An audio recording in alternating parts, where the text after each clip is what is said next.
Shalom, bersama saya Pendeta Samuel Kundiman untuk kembali menyapa Bapak Ibu sekalian di program Bible Study Online CK7.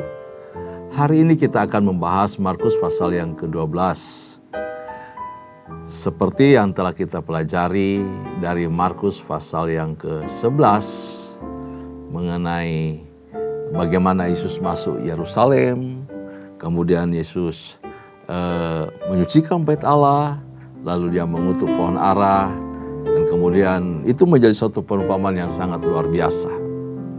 Kemudian dilanjutkan dengan Markus pasal 12 ini mengenai bagaimana Tuhan Yesus itu memberi perumpamaan yang sangat menarik kepada orang banyak. Dan sempat menyinggung juga para imam-imam yang ada di sekitarnya. Siapa mereka sesungguhnya? Nah, karena itu Bapak Ibu Tuhan, mari arahkan hati kita menyembah memuji Tuhan sebelum kita membaca dan merenungkan pasal-pasal ini. Terpuji namamu Tuhan.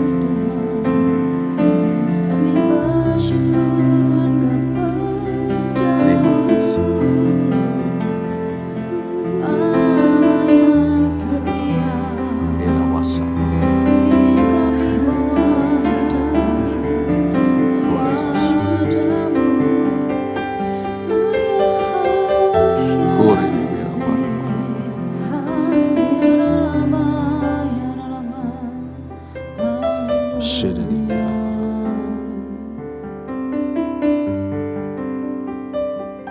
Selidiki aku, lihat hatiku, apakah ku sungguh mengasihimu, Yesus, Kau yang Maha Tahu dan menilai hidupku, tak ada yang tersembunyi bagimu. Telah kulihat kebaikanmu yang tak pernah habis di hidupku. Ku berjuang sampai akhirnya Kau dapati aku tetap setia.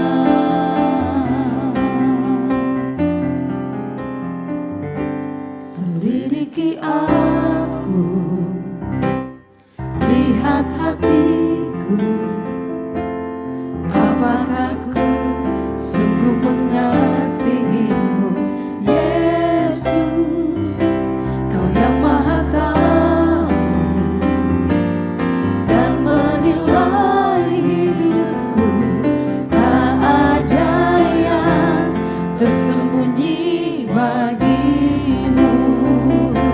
Telah kulihat kebaikanmu yang tak pernah habis di hidupku. Ku berjuang sampai akhirnya Kau dapati aku tetap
Haleluya.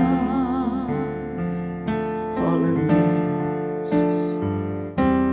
Jadikan aku indah yang kau pandang mulia, seturut karyamu di dalam hidupku. Ajarku berharap hanya kepadamu, taat dan setia kepadamu Tuhan. Jadikan aku indah yang kau pandang mulia, seturut karyamu di dalam hidupku. Ajarku berharap hanya kepadamu, taat dan setia kepadamu Tuhan.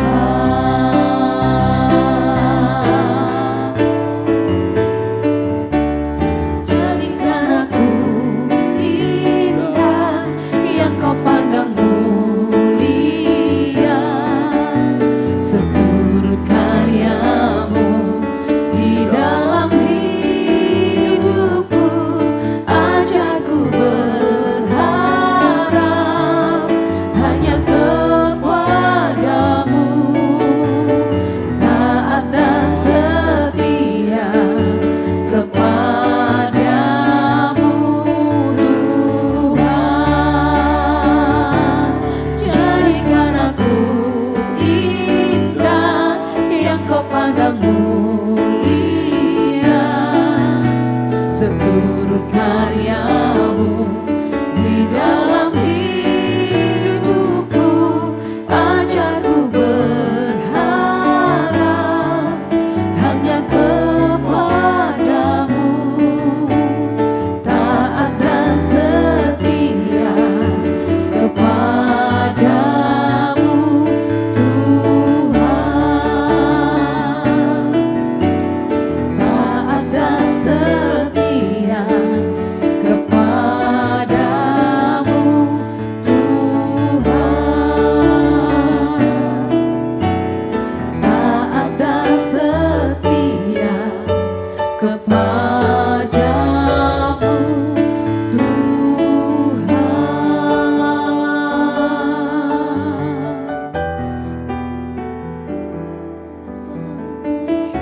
Ini kerinduan kami ya Tuhan, untuk yang menjadi hamba yang setia, hamba yang dipercaya, untuk melayani Engkau sepanjang hidup kami. Terima kasih Bapa, kuatkan kami, mampukan kami hidup di dalam perkenanan-Mu. Terpuji nama-Mu Bapa, untuk itu kami melayani Engkau lewat seluruh kehidupan kami. Apapun panggilan kami di hadapan-Mu, kami ini adalah hamba-hamba-Mu. Terpuji nama-Mu ya Tuhan. Sebentar kami akan belajar dari kebenaran firman-Mu. Tuhan, mampukan kami mengerti, mampukan kami juga untuk melakukan kebenaran firman-Mu dan hidup di dalamnya. Terpuji nama-Mu, urapan-Mu atas kami semua. Dalam nama Yesus kami ucap syukur, kami berdoa, haleluya. Amin. Puji Tuhan, Bapak Islam Tuhan, mari saya ajak kita semua buka Alkitab kita di dalam Injil Markus pasalnya yang ke-12. Kita akan baca terlebih dahulu di ayat yang pertama sampai ayatnya yang ke-12. Saya akan pandu kita untuk membaca bagian ini. Demikian firman Tuhan, perumpamaan tentang penggarap-penggarap kebun anggur. Lalu Yesus mulai berbicara kepada mereka dalam perumpamaan. Adalah seorang membuka kebun anggur dan menanam pagar sekelilingnya. Ini bicara mengenai Bapa. Kemudian pagar sekelilingnya itu adalah hukum-hukum, aturan-aturan yang mengatur kehidupan umat Allah. Bapa yang membuka kebun anggur. Kebun anggur itu adalah Israel. Ia menggali lubang tempat memeras anggur dan mendirikan menara jaga. Kemudian ia menyewakan kebun itu kepada penggarap-penggarap. Nah, penggarap-penggarap di sini adalah tua-tua atau para pemimpin Israel, raja-raja, imam-imam. Kalau berhadapan dengan umat Tuhan pada zaman Yesus, mereka adalah ahli-ahli Taurat, tua-tua, para ahli agama, orang-orang Farisi. Mereka disebut para pemimpin. Dan ketika sudah tiba musimnya, ia menyuruh seorang hamba kepada penggarap-penggarap itu untuk menerima sebagian dari hasil kebun itu dari mereka. Hamba yang diutus ini adalah para nabi, utusan-utusan Tuhan, supaya mereka mendapatkan hasil keuntungan dari kebun itu dan dibawa kepada Bapa sebagai Tuhan yang empunya kebun. Namun Israel tidak menghasilkan apa-apa. Ayat yang ketiga, tetapi mereka menangkap hamba itu dan memukulnya lalu menyuruhnya pergi dengan tangan hampa. Jadi para nabi, utusan Tuhan, nabi-nabi benar ini dibunuh, diusir, tidak didengar, tidak diterima. Ayat 4, kemudian ia menyuruh pula seorang hamba lain kepada mereka. Orang ini mereka pukul sampai luka kepalanya dan sangat mereka memalukan. Lalu ia menyuruh seorang hamba lain lagi dan orang itu mereka bunuh dan banyak lagi yang lain. Ada yang mereka pukul dan ada yang mereka bunuh. Jahat sekali. Padahal ini mereka adalah hamba-hamba loh. Pekerja-pekerja di ladang anggur milik Tuhan. Sekarang tinggal hanya satu orang anaknya yang kekasih. Ini bicara mengenai Yesus, anak dari Tuhan itu. Akhirnya ia menyuruh dia kepada mereka. Katanya, anakku akan mereka segani. Tetapi penggarap-penggarap itu berkata seorang kepada yang lain, ia adalah ahli waris. Mari kita bunuh dia. Maka warisan ini menjadi milik kita.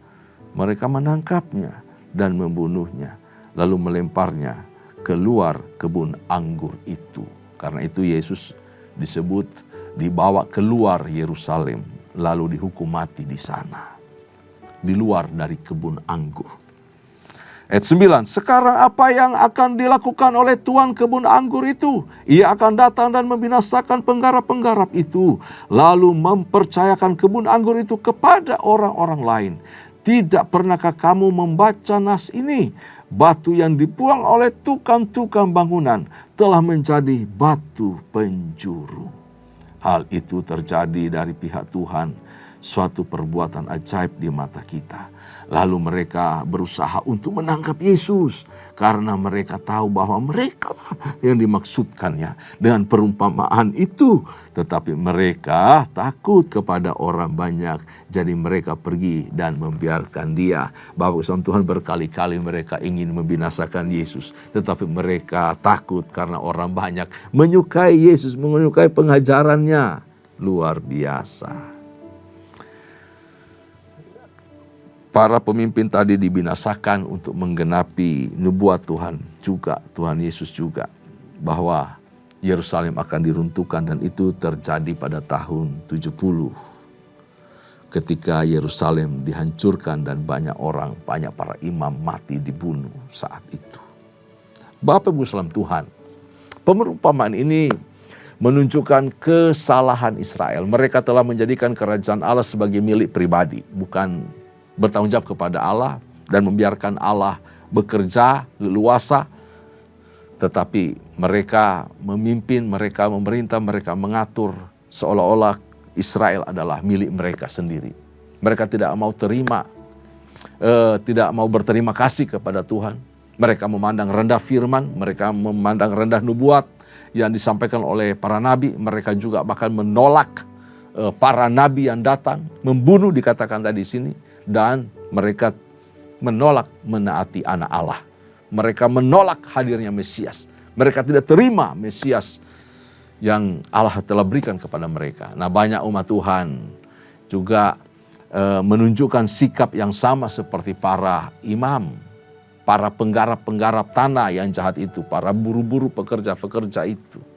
Jika contohnya begini, kalau mereka beribadah, mereka melayani Allah, melayani Tuhan serta pekerjaannya, mereka melayani hanya sesuai pikiran mereka, maunya mereka, cara mereka.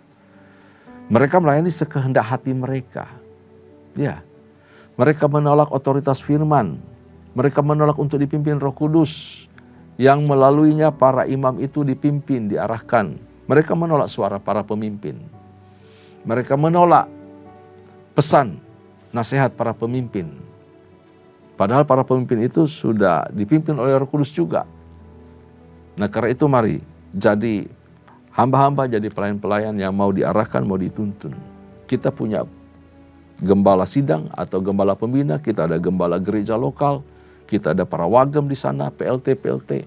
Kita belajar melayani sesuai pengarahan, sesuai tuntunan. Begitu. Supaya apa?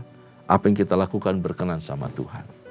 Nah, Bapak Islam Tuhan, perumpamaan ini menggambarkan dosa dan kehancuran rohani dari para pemimpin rohani umat Israel.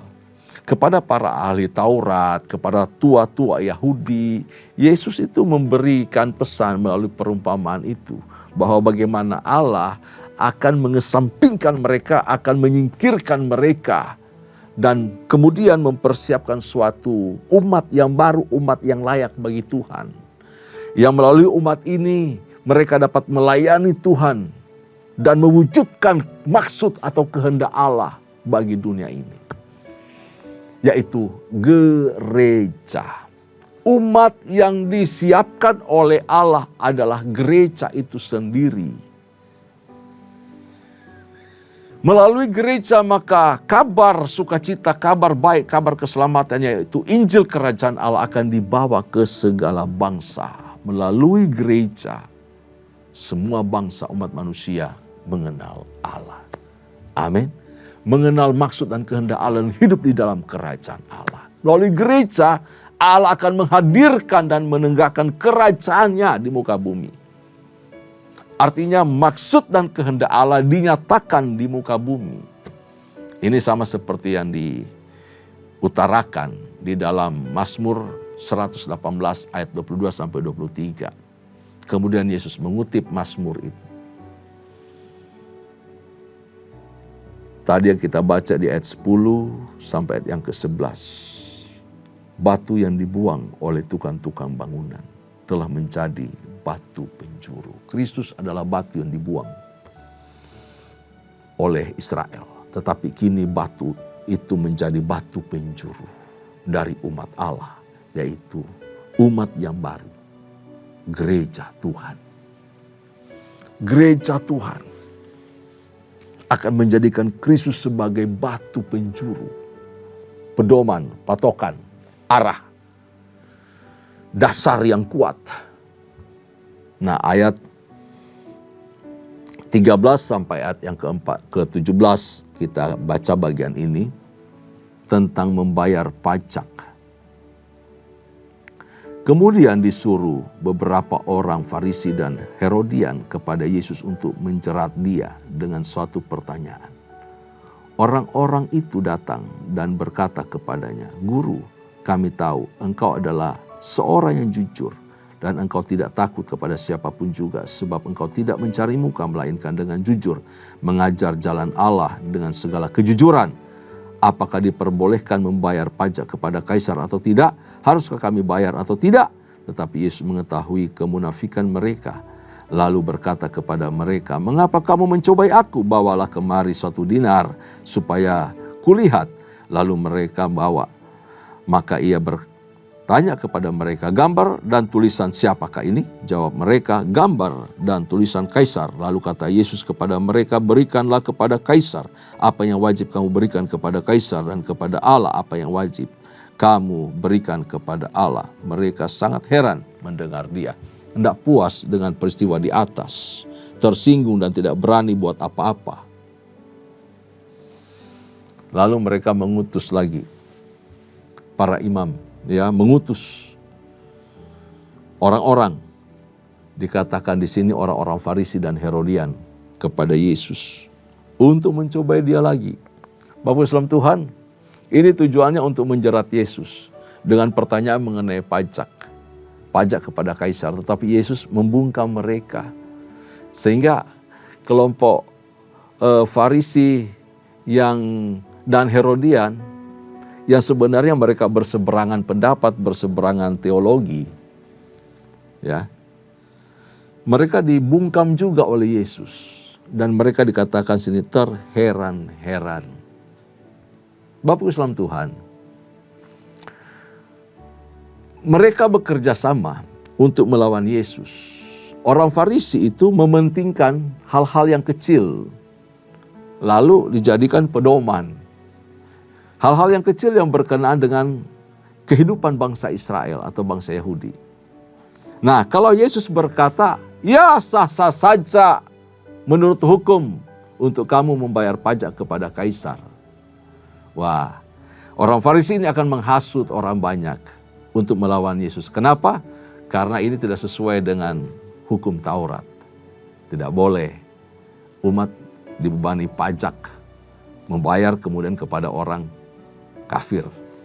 Dan pajak yang diterapkan di orang Yahudi adalah buat orang kafir sebenarnya.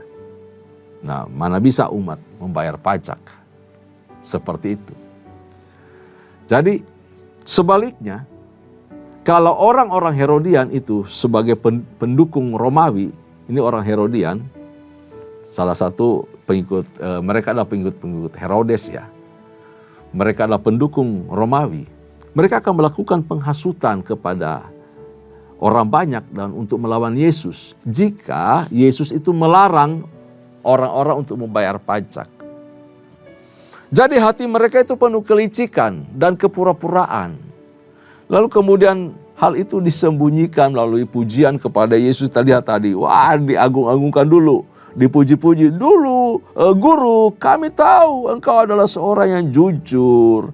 Engkau tidak takut kepada siapapun juga karena mereka melihat kuasa Yesus luar biasa. Jadi kapan Yesus bisa sentakkan jari pada jatuh, pada kalah, pada mati. Pikir mereka demikian ya. Kuasa Yesus luar biasa, jadi pasti tidak ada yang berani melawan Yesus. Mereka mulai puji-puji Yesus. Tetapi perhatikan, ya, Yesus itu penuh hikmat, dipimpin oleh Roh Kudus luar biasa. Yesus tahu hati mereka yang penuh kelicikan dan kepura-puraan itu. Pujian yang mereka sampaikan itu cuma penuh kemunafikan. Nah, mereka mencobai dan hanya ingin tahu kepada pihak mana Yesus sebenarnya berpihak. Sehingga mereka akan memakai kesempatan itu untuk menuduh Yesus dan menghancurkan Yesus. Pokoknya segala macam cara yang mereka upayakan untuk menjatuhkan, menghancurkan, membinasakan Yesus. Kali ini dengan urusan pajak. Nah, walau dengan mulut mereka menunjukkan kasih, mereka kepadanya memuji dia, Yesus itu tahu kemunafikan orang-orang Farisi, orang-orang Herodian di sini. Kebencian yang ada di hati mereka, yang ditutupi, dibungkus dengan pujian, sanjungan. Sesungguhnya mereka itu sebenarnya tahu, Bapak Islam Tuhan, jawaban. Mereka mengerti jawaban yang sesungguhnya dari pertanyaan yang mereka ajukan kepada Yesus. Yang namanya orang mau cari-cari hal, mau cari-cari celah, mau cari-cari cara bagaimana membinasakan Yesus. Mereka tahu, mereka mengerti kok hak dan kewajiban sebagai umat Allah dan warga negara yang dalam hal ini di bawah pimpinan bangsa Romawi. Bahwa pajak kepada kaisar itu dapat dipakai untuk kepentingan rakyat juga. Kembali kepada rakyat. Uang itu kan beredar bersumber dari kaisar. Ya. Dan kemudian harus kembali kepada mereka juga dalam bentuk pembangunan untuk menjaga keamanan segala hal.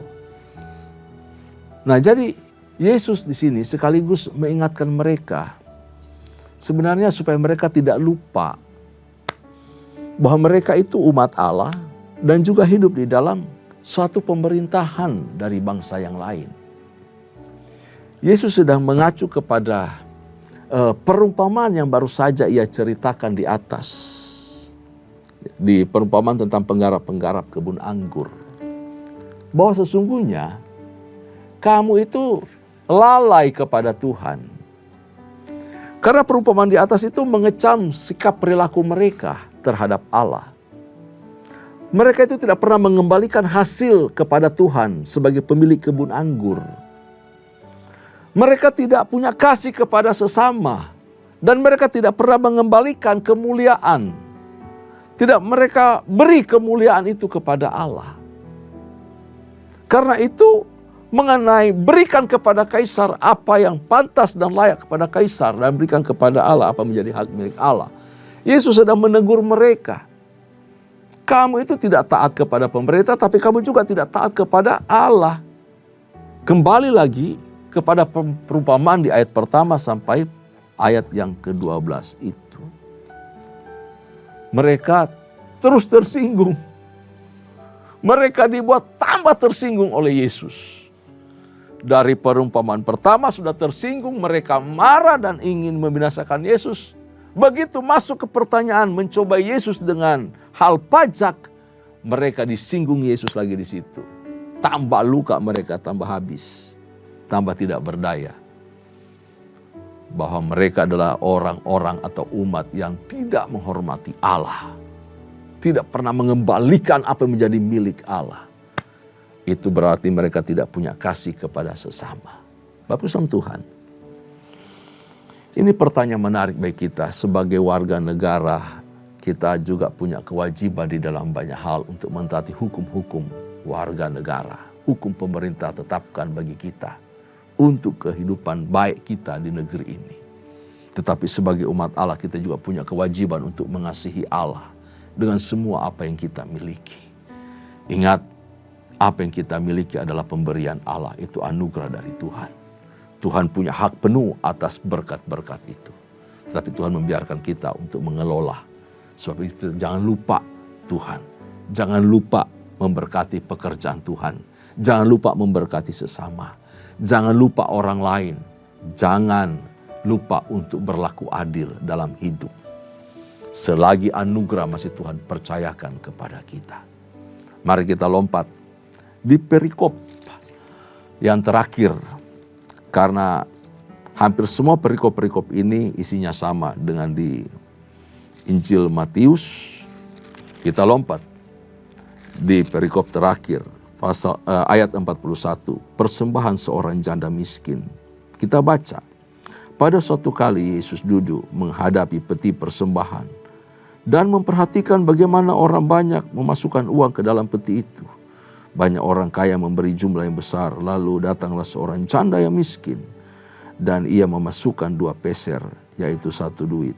Maka dipanggilnya murid-muridnya dan berkata kepada mereka, aku berkata kepadamu sesungguhnya, janda miskin ini memberi lebih banyak daripada semua orang yang memasukkan uang ke dalam peti persembahan. Sebab mereka semua memberi dari kelimpahannya, tetapi janda ini memberi dari kekurangannya. Semua yang ada padanya, yaitu seluruh nafkahnya. Bapak Ibu Tuhan, perhatikan. Yesus duduk dan memperhatikan bagaimana orang banyak itu memasukkan uang ke dalam peti itu, peti persembahan. Bukan berarti Yesus itu tidak maha tahu. Sehingga ia perlu memperhatikan dengan saksama satu persatu. Tidak demikian maksudnya. Pesan di sini adalah bahwa Yesus itu sedang mengajar murid-muridnya seperti apa sih memberi itu. Ya. Nah, kita perhatikan yang pertama. Bahwa Yesus itu memperhatikan bagaimana kita memberi. Itu poin 1. Yesus memperhatikan bagaimana kita memberi. Memberi itu hal penting. Hal penting Bapak Ibu Tuhan. Karena Bapa kita di surga adalah pemberi. Dia mengajarkan kita untuk memberi. Yesus diberikan kepada kita. Sekarang Yesus mengajarkan hal memberi seperti Bapa yang adalah pemberi itu. Yang memberikan dengan penuh kemurahan kepada setiap orang yang meminta. Sebab itu Yesus mengajar kita untuk Memberi dengan hati. Ya, artinya apa? Jangan melekat kepada kekayaan. Jangan bergantung kepada kekayaan. Hati kita, hidup kita jangan bergantung kepada harta kekayaan. Ya. Kita harus berani mengikatkan hati kita kepada Tuhan, sumber berkat, Sang Pemberi itu. Terikatnya hati kita kepada harta atau tidak, itu tercermin di dalam hal dan sikap kita dalam memberi nantinya. Kalau kita orangnya pelit, apakah kita royal, apakah kita tulus, atau apakah di dalam hal memberi kita mencari pujian? Itu bicara sikap hati. Kalau kita tidak mengerti bahwa sumber berkat adalah Tuhan, kita akan hidup dengan kekayaan itu dan melekat padanya, lalu kita menjadi orang pelit. Tetapi kalau kita juga menjadi orang royal, kita juga tidak memperhitungkan berkat-berkat Allah itu. Tuhan memperhatikan bagaimana kita memberi. Berapa banyak yang kita beri. Sedikit banyak, semua bergantung dari berkat anugerah Tuhan bagi kita. Bagaimana sikap hati kita dan motivasi apa waktu kita memberi? Ada banyak orang kalau sudah waktunya memberi, cepat-cepat pergi ke kamar kecil, menghindar untuk memberi. Ada pula yang memberi, ambil amplop, nggak enak, walaupun nggak bawa uang, nggak usahlah ambil amplop lalu kemudian tutup begitu, lalu ditaruh padahal amplopnya kosong. Kalau Anda tidak bawa uang, nggak usah ambil amplop untuk kemudian mengisinya. Anda sudah membuang amplop yang berharga itu. Ya, masih banyak ditemukan amplop-amplop kosong dalam kotak persembahan. Bapak Ibu saudara Tuhan, Tuhan memang tidak membutuhkan uang atau persembahan kita. Tetapi pekerjaan Tuhan membutuhkan biaya. Dan kedua, melatih hati kita untuk tidak bergantung, tidak terpikat, tidak terikat dengan harta kekayaan. Kalau memang tidak ada, enggak apa-apa. Bawalah hidupmu dengan sungguh-sungguh kepada Tuhan, mengucap syukur. Bawa hatimu tertuju kepada Tuhan yang sumber berkat itu yang akan memberkati kita. Jangan datang sudah asal-asal lalu juga tidak punya hati yang jujur sama Tuhan. Kemudian kita asal-asal juga memberi. Itu namanya kita nggak hormat sama Tuhan. Tuhan memperhatikan saat kita memberi. Tuhan memperhatikan persembahan kita. Mari beri dengan kasih. Mengasihi Tuhan dengan hati yang tulus. Poin yang kedua, di ayat 43 sampai ayat 44. 43 sampai 44. Bapak Islam Tuhan, ibu janda itu memberi 2 peser. Tetapi pemberian itu menarik perhatian Tuhan. Ketimbang pemberian orang-orang kaya. Jadi Tuhan Yesus memperhatikan ada banyak orang kaya memberikan banyak, luar biasa. Karena pakai logam ya. Tetapi datang janda 2 peser, dia kasih. Bapak Ibu Tuhan perhatikan baik-baik. Rupanya buat Tuhan jumlah yang besar belum tentu selalu berkenan. Dan jumlah yang sedikit itu belum tentu diabaikan oleh Tuhan. Sebab apa? Tuhan itu melihat hati. Dia tidak tertarik dengan jumlah yang banyak yang diberikan oleh orang-orang kaya. Tetapi dia tertarik dengan persembahan si janda cuma 2 peser itu. Mereka semua memberi dari kelimpahan, itu orang kaya. Tetapi janda memberi dari kekurangannya, yaitu semua yang ada padanya. Ini dia memberi dari kekurangannya, semua yang ada padanya, yaitu seluruh nafkahnya. 2 peser itu adalah uang yang terakhir yang dimiliki saat hari itu. Dia nggak tahu nanti pulang mau makan apa.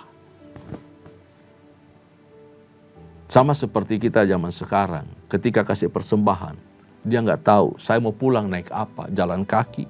Nanti selesai saya kasih persembahan, saya mau makan apa. Tapi ini belajar dari hati yang mengasihi Tuhan. Tuhan pasti menyediakan kelayakan hidup, kecukupan, sandang pangan papan terhadap janda ini.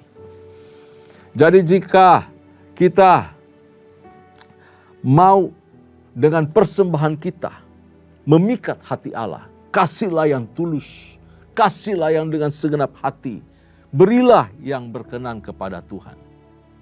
Jadi tidak selalu yang besar itu memikat hati Tuhan, lalu sedikit itu diabaikan Tuhan. Tapi jangan lupa kita, jangan sampai tertipu juga dengan kata ikhlas. Orang berkata, ya kasih sedikit yang penting ikhlas. Wah, beri aja seikhlasnya kita. Bapak Ibu saudara Tuhan, kalau kita ini orang kaya, lalu kita memberi seikhlasnya, lalu kita berpikir bahwa itu berkenan di hadapan Tuhan, padahal kita memakai kata ikhlas itu hanya untuk menutupi sifat pelit kita. Itu konyol, sangat konyol. Punya miliaran rupiah, lalu seikhlasnya saya kasih aja 500 atau 1 juta. Maaf, kita punya seabrek-abrek, segudang-gudang kekayaan, lalu kemudian dihitung dengan hanya 1 juta. Tapi itu berkata, lalu kita berkata, saya sudah ikhlas memberi, saya tutup mata lah dengan itu. Ya iyalah. Pemberian persembahan itu bicara mengenai korban persembahan. Bicara korban itu sakit, menyakitkan. Ada hal yang keluar dari diri kita, yang merebut bagian yang terbaik dari hidup kita. Kita serahkan sama Tuhan. Begitu, ada sesuatu yang dirampas, direbut dari diri kita. Itu namanya kurban persembahan. Ya, jadi jangan lupa bahwa di sini Yesus memakai hukum perbandingan Bapak Ibu saudara Tuhan. Yang kaya ya kasih yang banyak, tapi dengan hati yang mengasihi Tuhan. Yang punya sedikit ya tetap memberi walaupun sedikit. Yang penting kita mengasihi Tuhan dengan hati yang tulus kepada Allah. Yang kaya hendaknya memberi lebih dengan hati yang penuh kasih kepada Allah. Amin.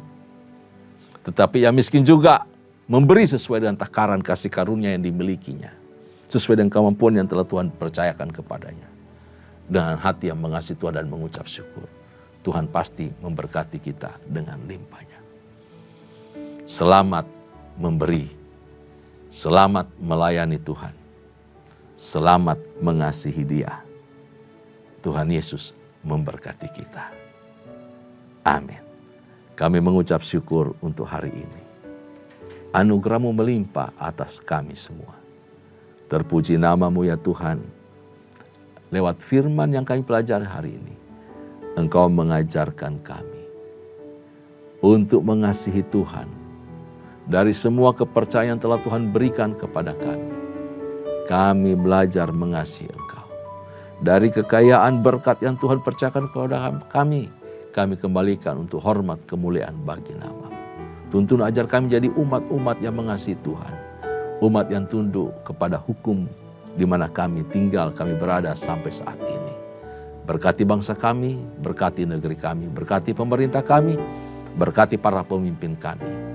Dalam nama Yesus, kami bersyukur. Haleluya.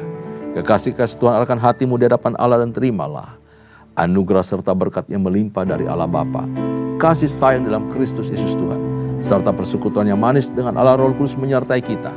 Mulai saat ini sampai parusia Tuhan datang pada kali yang kedua, bahkan sampai selama-lamanya. Setiap kita yang percaya dan terima berkat, sama-sama katakan amin. Tuhan Yesus memberkati kita semua. Shalom.